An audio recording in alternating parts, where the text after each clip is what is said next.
Друзья, всем привет! Вы на канале Варанча. Наши выпуски с Перу продолжаются, и это видео будет посвящено одному небольшому курортному городку, который называется Паракас, и одноименному национальному парку с пустынями и островам Бальестас. Поехали!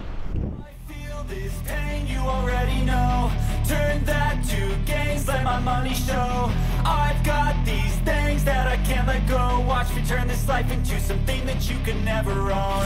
I feel this pain, you already know. Turn that to gains, let my money show. I've got these things that I can't let go. Watch me turn this life into something that you can never own. So fight and die for the things you know you love. Друзья, всем доброе утро. Сейчас 7:45. Мы сидим в автобусе. Я хочу показать вам, как он выглядит. Мы сейчас будем двигаться в сторону национального парка Паракас. Там у нас будет несколько экскурсий. Мы хотим посетить сам национальный парк. Мы хотим съездить на острова Бальестас. Это галапагосские, точнее перуанские Галапагосы. Вот так будет правильнее. Вот. А потом мы хотим съездить в оазис, в пустыне. Я хочу похвастаться автобусом, потому что мы просто удивлены, такого мы еще не встречали, тем более здесь, в Южной Америке.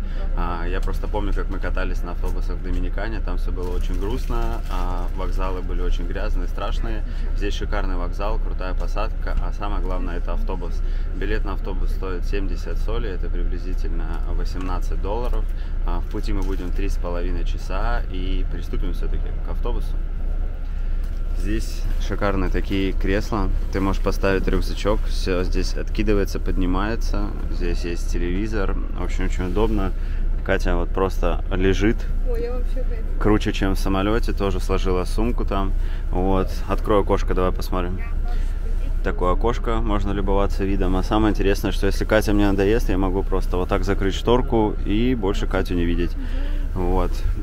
Покажу, как народ отдыхает. Вот у меня рядом лежит женщина, просто она наслаждается этой поездкой. Я еще забыл добавить, что компания называется автобусная Cruz del Sur. Я рекомендую выбирать ее, потому что здесь есть несколько перуанских компаний. У них самые крутые автобусы, они двухэтажные, с кондиционером, и круто то, что все разделено. Мы сейчас сидим на первом этаже, и здесь только несколько мест, как бы отдельная такая зона. Все остальные, скорее всего, находятся наверху. В общем, очень круто. Мы наконец-то добрались, сейчас пришли к нашему отелю, просто хочу показать вам, какой колорит. Мы будем заселяться и пойдем исследовать город. В общем, наш отель находится, скажем так, просто на каком-то пустыре, и выглядит он вот так. Ну, скажем, это не отель, а хостел, и ночь в этом хостеле стоит $15 где-то, у нас даже включен завтрак. Мы решили на широкую ногу здесь не гулять, потому что мы приехали на 2 дня. Наша основная задача — это съездить на 2 экскурсии. Мы уже купили экскурсии по дороге с автовокзала к отелю. В общем, мы купили одну экскурсию на острова Бальестас. Она длится 2,5 часа. Мы на лодочке будем плавать мимо островов, посмотрим пингвинов, морских котиков и огромное количество разных птиц. А вторая экскурсия — мы поедем на машине в национальный парк Паракас, кататься по пустыне и смотреть красивые пляжи, скалистые пляжи, обрывы, в общем, любоваться видами. А вот так выглядит центральная улица, где в основном все машины. Экскурсионных лавочек здесь, конечно, очень много на каждом углу. Куда бы ни пойти, везде продают экскурсии. Цены на экскурсии недорогие, здесь особенно по месту. В интернете, конечно, немножко дороже. У нас вышло 2 экскурсии. Экскурсия на острова и индивидуальная экскурсия по национальному парку, по пустыне, общей стоимостью $88. Туда еще входит даже национальный парк, потому что на групповых турах это нужно будет оплачивать дополнительно. Вообще сам городок небольшой, это просто маленький курортно-рыбацкий городочек на побережье Тихого океана, 250 километров от столицы Перу Лимы. Здесь какой-то праздник намечается. Когда мы покупали экскурсии, нам сказали, что завтра здесь будет, скорее всего, какой-то забег. Очень много местных. С нами, хотя в автобусе ехало несколько человек иностранцев, но сейчас, гуляя здесь, я вижу только одних перуанцев.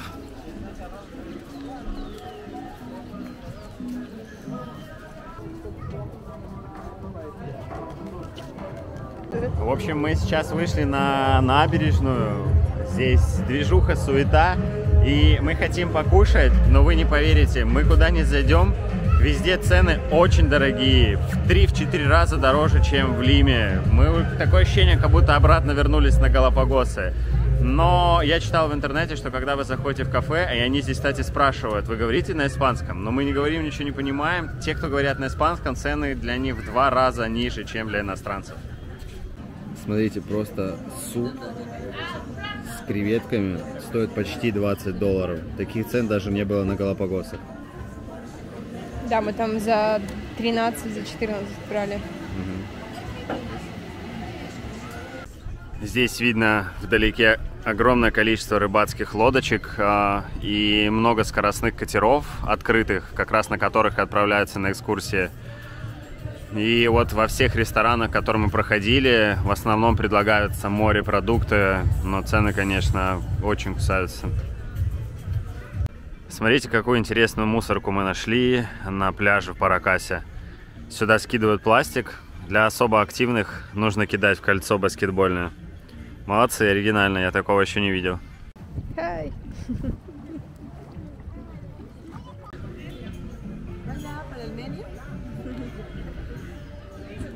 Решили исследовать достопримечательности, но, как оказалось, здесь никаких достопримечательностей нету. Сейчас гуляем вдоль пляжа, вдоль берега. Смотрите, сколько здесь мусора. Точнее, не мусора, а... О, трусики Кельвин Кляйн. Сколько здесь водорослей. Интересно то, что это место называют Галапагосами перуанскими. Но, честно, я на секунду задумался, наверное, что эти люди, которые называют это перуанскими Галапагосами, не были в настоящих Галапагосах. Там все гораздо чище, но... Да, Галапагосами здесь не пахнет, но фишка-то просто в том, что здесь флора и фауна, как на Галапагосах. Животные такие же, вот, похоже, подводный мир. Только ради этого сюда и приезжают туристы.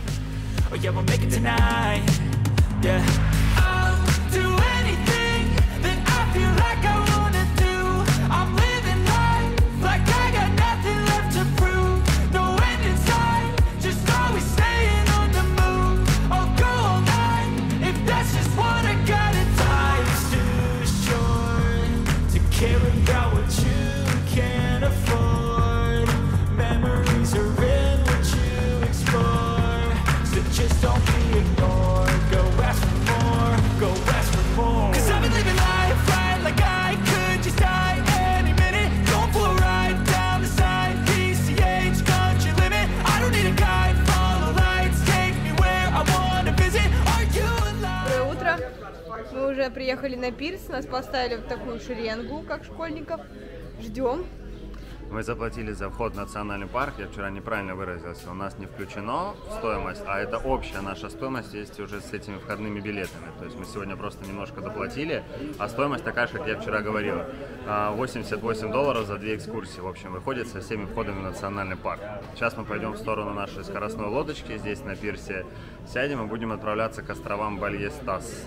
И мы еще посмотрим Анский канделябр, как-то так. Ну, в общем, Анский канделябр. Здесь такие интересные лодочки. Я бы сказал, даже скоростные бананы какие-то. Сейчас посмотрим, как будет выглядеть наша. Мы у гида спросили, с какой стороны сесть. Он нам сказал, лучше садиться слева. И вот уже молодежь вся садится слева. Давай здесь, Кать.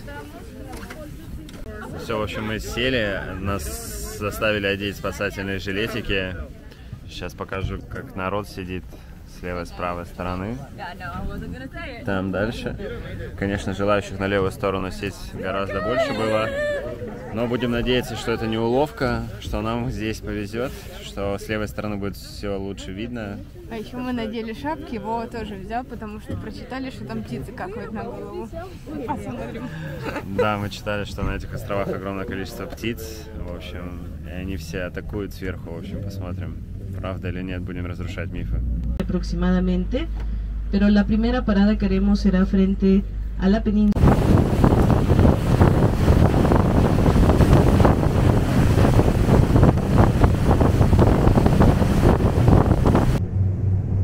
хорошо, мы только что вживую увидели Анский канделябр. Нам гид рассказала пару интересных моментов и фактов, связанных с этим местом. До сих пор никто не знает, как это вообще создали, кто это создал. Это перуанская загадка. Многие связывают это с линиями Наска. Линия Наска — это иероглифы, связанные с животными, точнее, с изображениями животных, разных геометрических фигур. Вот, высота этого канделябра около 120 метров, ширина 100 метров, глубина самого изображения от 0,4 метров до 4 метров. Вот, кто-то говорит, что это какое-то священное изображение, кто-то говорит, что это моряки нарисовали для того, чтобы видеть издалека землю и знать, куда плыть. В общем, такая загадка. Я читал в интернете, что когда-то здесь рядом нарисовали такой же канделябр, совсем недавно, но он продержался только 3 месяца. То есть никто не знает на самом деле, какую технику использовали при создании этого геоглифа.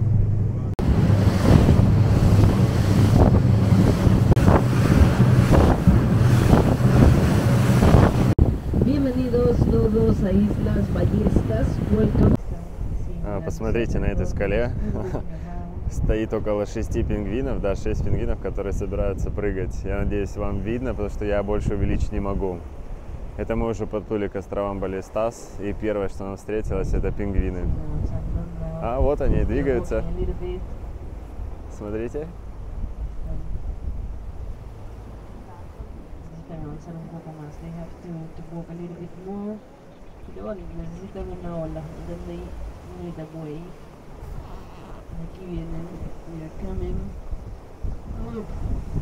Все, погнали. Первый пошел. А, нет. Сейчас. Опа! Оп. Здесь собирается народ, подплывают другие лодочки. Огромное количество птиц.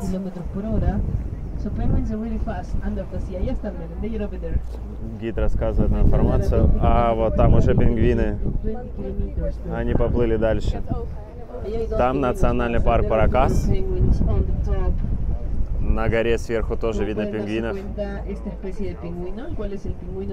Этот национальный парк пользуется популярностью среди туристов, потому что здесь флора и фауна похожи на галапагосскую. Здесь живут морские котики, здесь живут пингвины, огромное количество птиц. И также встречаются олуши. Вот такая красота.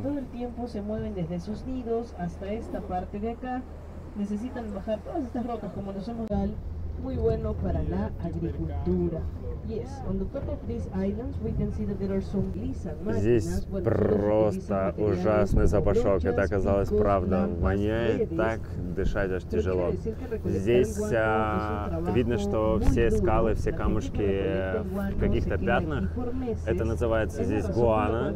Это органика птичек. Используется в косметике. Собирается специально привезенными сюда людьми. Постоянно они приезжают, чтобы это собирать, потому что гуана здесь как на вес золота.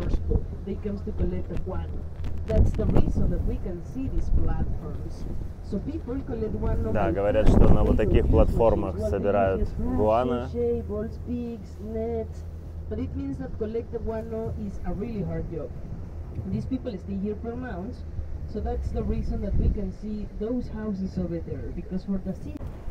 Нам также сказали, что собирают гуану на протяжении месяца, и с противоположной стороны этого острова, ну это тоже один из островов Балестас, там находится здание, и ребята, которые собирают гуану, они там живут.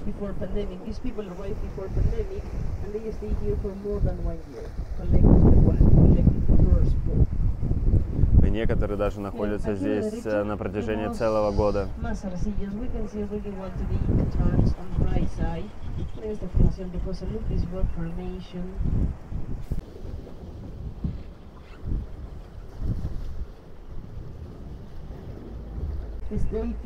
Просто не передать словами, сколько здесь птиц. Я не знаю, видно на камере или нет, точнее на видео, но просто их здесь столько. Все острова в этих птицах.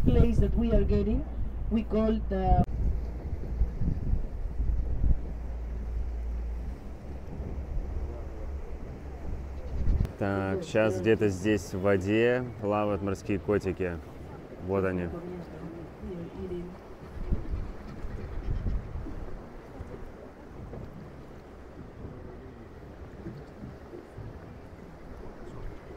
На фотографиях в интернете я видел, что они более темного цвета, окрас у них, чем на Галапагосских островах. И размерами они гораздо больше. А там вдалеке на пляже ходят пингвины. Я думаю, что на видео не видно. Так, здесь еще один морской котик. Сейчас посмотрим. Он, когда выпрыгнул, у него во рту было такое ощущение, как будто мурена. Потому что мы только что... О, вот. И что-то очень большое, рыба.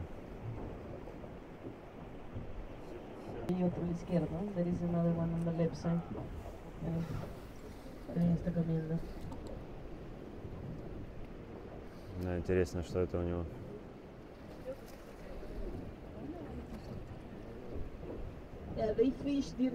Вон сколько птиц. Ты видишь, все это птицы. Вот черно-белые точки. Вся гора птиц. That's Ballestas Center, South, and this one, which is right here, is Ballestas North. So these islands are part of a protected area. That's the reason that always there are some guardians living here. They live. В общем, после островов Балестас мы двинулись обратно в Паракас, чтобы посмотреть побольше морских котиков. И по дороге нам встретились дельфины. Сейчас покажу, как это выглядит. Нам сказали, что мы очень счастливые, точнее, мы очень удачливые, что встретили дельфинов сегодня. Но я также читал в интернете, что многие встречают дельфинов здесь. Wow, miren ese de allá. Wow, look at that. Wow, mira esto, los de allá, those ones over there. Es el delfín nariz de botella. So the species of dolphin that we can see right now is the bottlenose dolphin. Y como les dije, hay que tener mucha suerte para verlos. Ellos vienen aquí cuando hay alimento. So as I told you, we have to do. Смотрите, мы подплываем в Паракасе к кораблю, который затонул. А здесь сидит столько пеликанов сверху. О, и вон лежит какой огромный морской котик. Офигеть. Я надеюсь, видно? Просто это какой-то, наверное, главный здесь. Офигеть, какой он большой. Посмотрите на него. У него даже морда другая. Да у него лицо как у гориллы.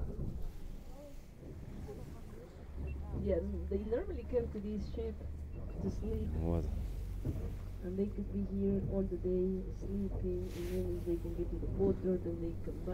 Мы вот на Галапагосах подобных размеров даже морских котиков не видели.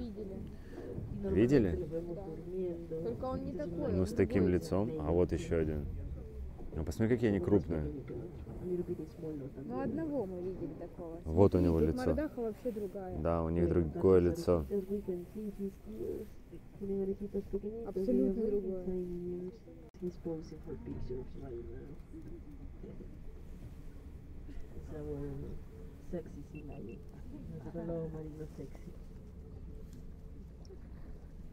Un lobo marino macho puede llegar a pesar hasta 300 kilos. The males can get...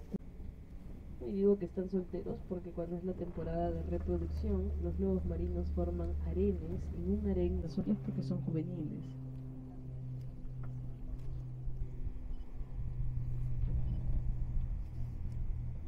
A lot of fishing boats. Muchas de estas embarcaciones vienen de otras ciudades del Perú. Most of these boats come from another cities of Peru. Lo podemos notar por el nombre que lleva cada una de ellas en la parte de atrás. So how can we recognize it for the name that we can see on the back of each one? Por ejemplo, esa dice Pimentel. For example, that one says Pimentel.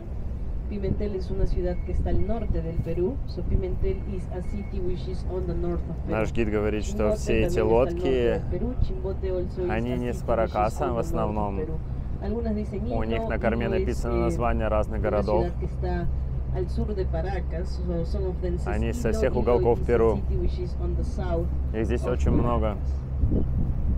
estas se dedican a la pesca semi-industrial, so these ones are semi-industrial fishing boats. 50% motores, 50% personas, so 50% engines, 50% humans.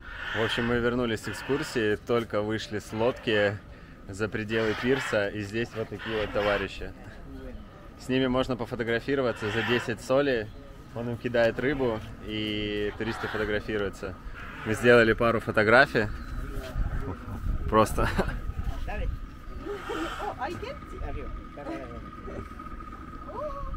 Сейчас Катя кинет им рыбку.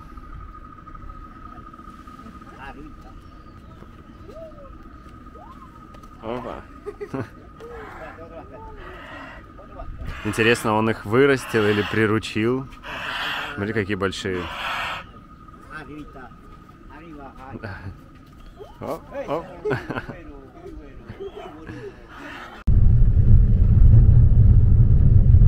Продолжаем наше путешествие дальше.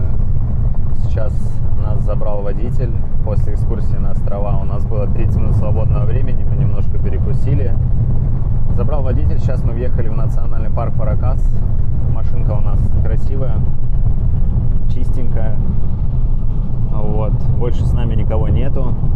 По сторонам открываются крутейшие виды. И мы безумно рады, что погода наладилась, что светит солнце. Потому что я бы даже сказал, что сегодня первый день, когда мы в Перу, и ясная погода. Да, нам очень повезло. Нам очень повезло. Сейчас будем смотреть пляжи. Я не знаю, сколько будет длиться наша программа. Вот, но мы посмотрим несколько пляжей, потом пообедаем в лагуне. Обед у нас не включен. Наша первая остановка. В общем, мы уже приехали, и наш водитель, он не особо хорошо говорит на английском языке, но мы, в общем, немножко друг друга поняли. Здесь под песком есть ракушки. Посмотрите, 36 миллионов лет, как говорит наш водитель, этим ракушкам. Вот видно. Вот такая интересная здесь почва в этой пустыне. И вокруг открываются крутые виды вообще со всех сторон. Можно посмотреть дюны разные. В общем, красота. Видите, в этот раз я подготовлен. После вулкана Котопакси я взял с собой микрофон, чтобы вы меня хорошо слышали. Я надеюсь, все будет круто. Здесь раньше был океан. Сейчас здесь пустыня. С той стороны Тихий океан. И вот нам показывают минералы, которые здесь. Это соль. То есть сначала была соль, а потом сверху уже появился песочек. Ну, я надеюсь, что я правильно говорю. Я как бы не геолог какой-то. Но здесь вот видно, здесь серьезно видно соль. Мы добрались на наш первый пляж, и я очень сильно переживал за погоду, потому что здесь открываются крутейшие виды. Мы сейчас покажем вам. Пляж называется... Как называется пляж? Пляж Супай. Переводится, да, с языка древнего как Диабло. Ну, в общем, давайте посмотрим на этот пляж. Вот такая красота. Скалы, Тихий океан и пустыня. Вообще Паракас национальный парк, точнее городок Паракас, находится рядом с одноименным национальным парком. Из себя представляет просто побережье океана, дюны, скалы, пустыня и несколько пляжей.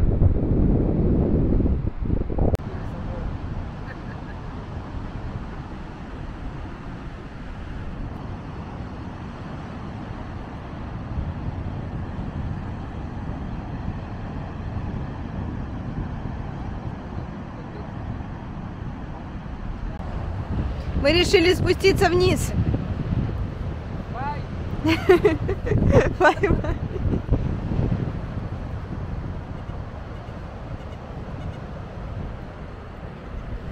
Класс, вообще красота. Вообще я безумно хочу полетать здесь на дроне, но здесь просто нереальное ветрище. Мы сейчас хотим спуститься вниз и посмотреть, получится у нас что-то или нет. Но потому что, блин, посмотрите на эту красоту. Мы безумно рады, что погода наладилась. Inside for their needs in life, they wanna be like by everybody in sight. But trust me, being free ain't spotlights. No, it's long nights and it's long fights with yourself all the time to get your mind right. But if you put in the work, you can find the light, alright. I'll do anything that I feel like I wanna do. I'm living life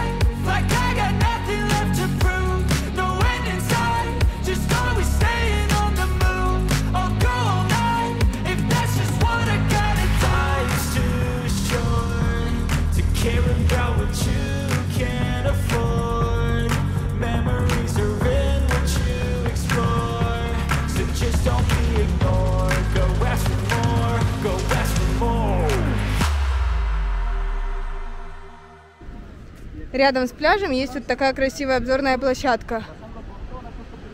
Ля Катедраль называется. Виды, конечно, просто суперские.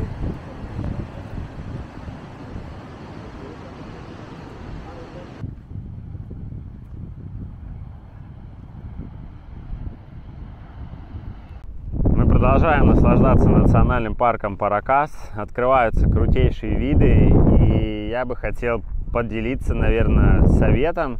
Если вы поедете в национальный парк Паракас, поторгуйтесь, погуляйте по местным конторам, спросите, сколько стоит индивидуальная экскурсия. Почему? Потому что, посмотрите, приехал автобус, это групповой тур, в этом автобусе около 30 человек, и групповая экскурсия стоит, вроде, если я не ошибаюсь, где-то 75 соли, это около 20 долларов. Мы заплатили 55 или 60 долларов за индивидуальную программу. Нас останавливают, где мы хотим, нигде не ограничивают, в общем, здорово. Но на групповой экскурсии также дают по 30-40 минут, как я слышал и читал. Вот. Так что выбирайте внимательно то, что вам подходит. И я еще хотел добавить то, что на фоне этой красивой картинки, на фоне людей, которые мешают мне записывать видео, я хотел добавить, что в этом национальном парке такой интересный факт. Когда-то давно, а может быть и недавно, экспедиция нашла останки пингвина, которому 36 миллионов лет. И это действительно правда, такие пингвины раньше здесь обитали, высота таких пингвинов была приблизительно 1,5 метра. То есть представьте себе, прозвали таких пингвинов повелитель океана. В общем, такая интересная минутка. Как бы нам говорят, что там наша будет предпоследняя остановка, и мы поедем обедать. Но просто посмотрите на этот вид. Здесь океан, а с той стороны пустыня. Дюны. Очень крутая экскурсия. Мы в восторге.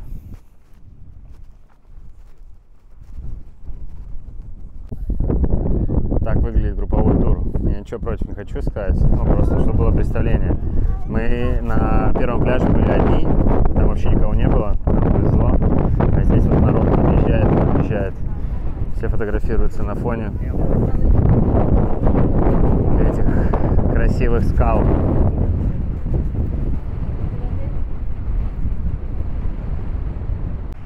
Да, кстати, я все забываю вам показать, на какой машинке мы катаемся по национальному парку. Конечно, в любом случае лучше, чем автобус. Мы спустились с той смотровой площадки, где мы только что были. Мы смогли все-таки полетать здесь на дроне внизу, но не так много и долго, как бы хотелось, потому что ветер очень сильный. Здесь открывается вид еще лучше, потому что когда мы стояли сверху, мы любовались только той стороной.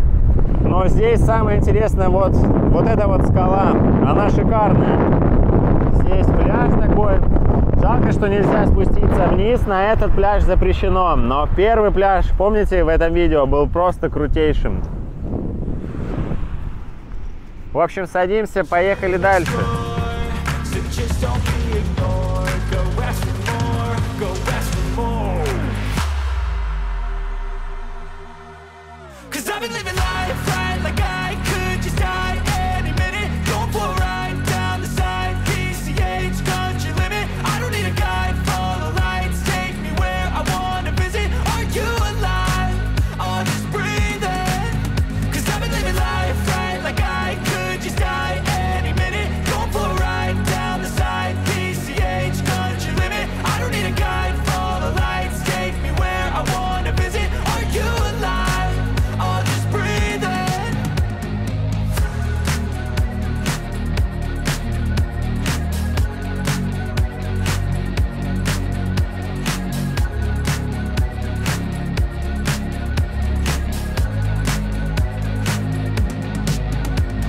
Я хотел добавить, что в Паракас можно добраться и поехать разными способами. Можно взять групповую экскурсию, можно взять индивидуальную экскурсию, можно поехать на велосипеде, можно поехать на багах и можно поехать на квадроциклах. Я вам сейчас покажу, как это выглядит.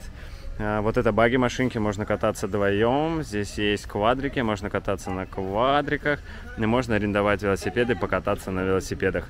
Но нужно рассчитывать свои силы, потому что там очень сильный ветер, и кататься на велосипеде там явно не вариант. Ну что, друзья, мы вернулись с нашей экскурсии по национальному парку. Сейчас мы уже находимся в городке. И я хочу показать вам, как выглядит набережная, когда здесь ясное небо. Посмотрите на эту красоту. Здесь шикарные лодки вокруг, шикарные виды открываются. С той стороны полуостров, где мы только что были. В общем, что я хочу сказать. Видеоролик с города Паракас подходит к концу. Хотелось бы сделать какое-то заключение. Наверное, правильно будет сказать, что экскурсии здесь недорогие, не напряжные, интересные. В общем, этот город стоит посетить. Мы посетили две программы: острова Балестас и национальный парк. Иногда сравнивают это место с Галапагосами, но я скажу честно, если бы мы не были на Галапагосах, то, возможно, эти острова бы нам понравились больше. Но так как мы были на Галапагосах, и там все намного масштабнее, чем здесь, то мне сложно что-то сказать подобное, но обязательно это нужно посетить. Но больше всего нам понравился национальный парк. Мы не видели нигде столько песка и столько дюн. Даже в Египте такого не было. Шикарный национальный парк, крутейшие пляжи. В общем, рекомендую. Спасибо за просмотр. Подписывайтесь на канал, ставьте лайки. До скорых встреч.